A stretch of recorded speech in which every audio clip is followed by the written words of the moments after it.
Good morning all students. ચલો ધોરણ 3 વિષય ગણિતની અંદર આપણે પ્રકરણ કયું ભણી રહ્યા છીએ? પ્રકરણ સંખ્યા શું છે? સંખ્યાની ગમત. તો સંખ્યાની ગમતની અંદર આપણે આજે શીખીશું ચડતા અને ઉતરતા, જે તમારી માટે નવો ટોપિક નથી. તમે ધોરણ 2 ની અંદર પણ ચડતા અને ઉતરતા ક્રમ શીખી ગયા છીએ. તો ચાલો આજે આપણે ધોરણ 2 માં ફરીથી પાછા જઈએ. તમે ધોરણ 2 ની અંદર ચડતા ઉતરતા ક્રમ કેવી રીતે શીખ્યા હતા? તો પહેલા આપણે ધોરણ 2 માં જઈએ. ઓકે, તો ચલો અહીંયા હું એક સંખ્યા લખું છું. આપણે અત્યારે પહેલા લખીશું શીખીશું ચડતા ક્રમ. ઓકે, અહીંયા હું એક સંખ્યા લખું છું.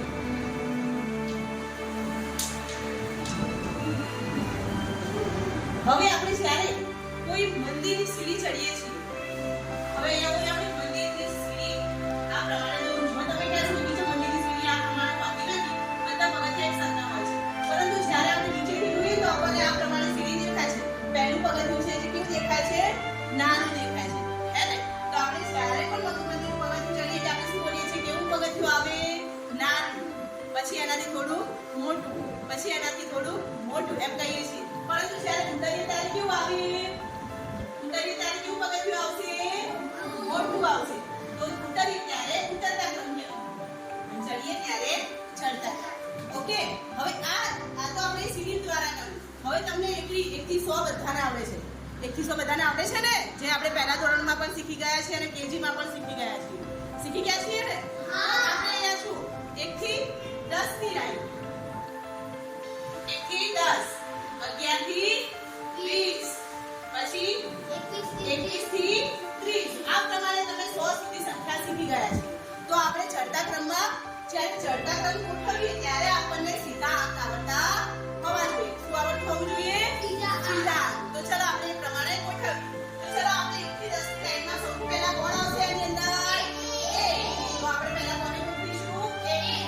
ચલો આગળ જોઈએ, 2 આપેલા છે.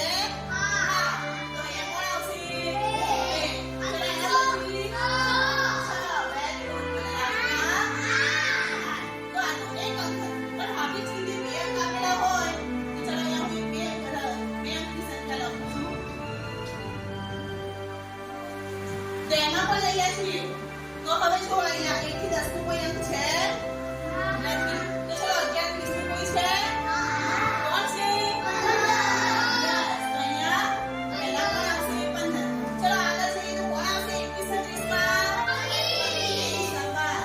ચલો પછી જો અહીંયા 31 થી 40 માં કોઈ નથી, કે 51 થી 60 માં પણ કોઈ નથી, 61 થી 70 ની અંદર છે. કોણ છે બોલો તો?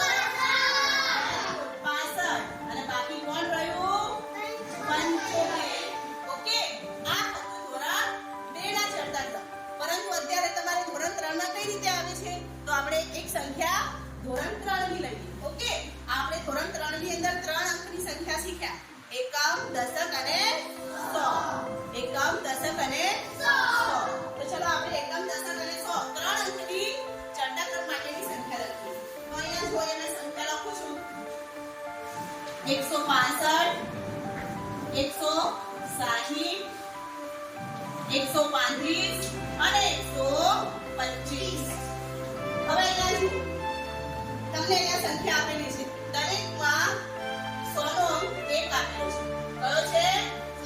એકમ, દશક, 100. તો 100 નો અંક દરેકમાં 1 આપેલો છે. તો આપણે 1 એટલે આપણે કંઈ કરવાનું નથી. જેમ આપણે ધોરણ 2 માં કરતા હતા એ જ આપણે આ સંખ્યા જોઈશું. તો ફરીથી આપણે જેમ ઉપર કર્યું એમ કે ચલો 1 થી 10 નું કોઈ છે નથી, 11 થી 20 નું કોઈ છે ભાઈ નથી, 21 થી 30 નું કોઈ છે વેરી ગુડ. તો અહીંયા આપણે સૌથી પહેલા કોણ આવશે? 125. ચલો આગળ કોણ બોલશે? 135.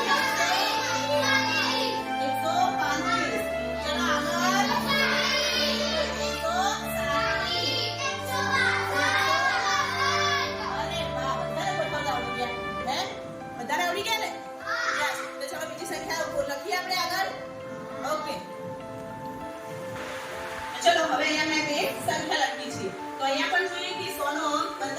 1 છે.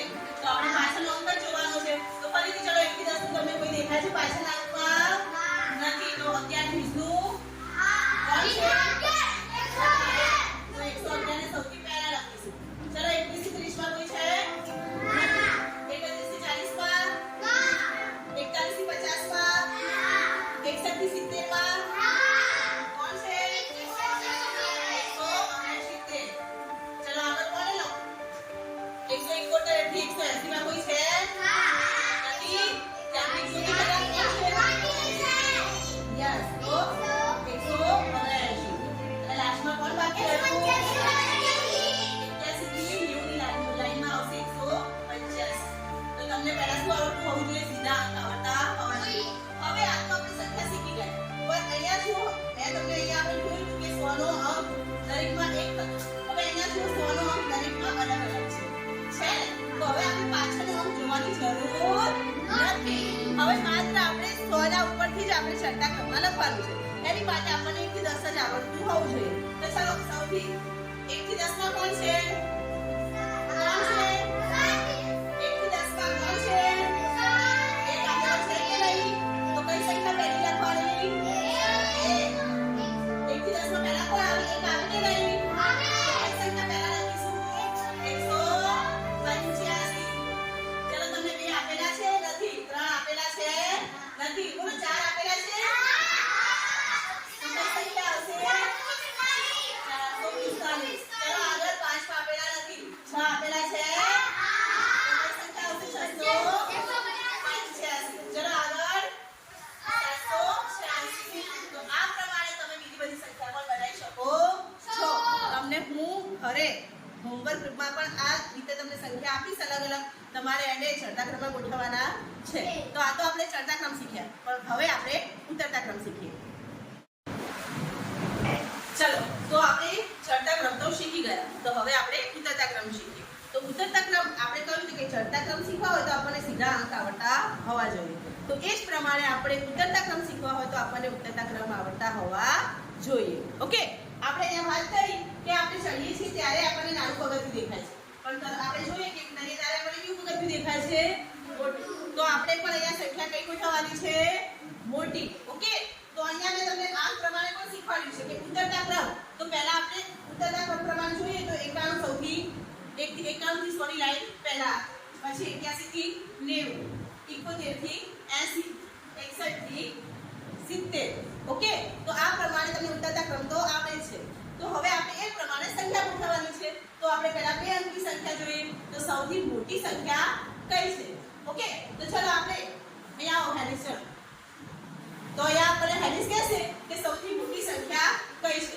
તો બોલો હેલિસ, આની આપણે ઉતરતા ક્રમ પ્રમાણે લખવું છે. તો સૌથી પહેલા કોણ આવશે? 95. વેરી સરસ. તો ચલો આપણે અહીંયા લખીશું 95. ચલો આગળ 85.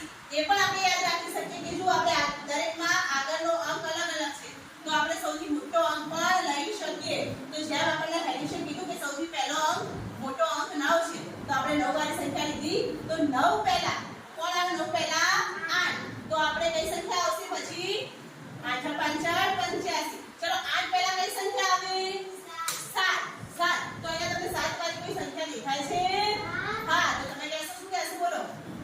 Very good. 78. તો અહીંયા આપણે લખીશું 78. હવે બાકી કોણ રહ્યું? Very good. 68. તો આ તો હતી 2 અંક. હવે એ જ પ્રમાણે આપણે કઈ જોઈશું? 3 અંક.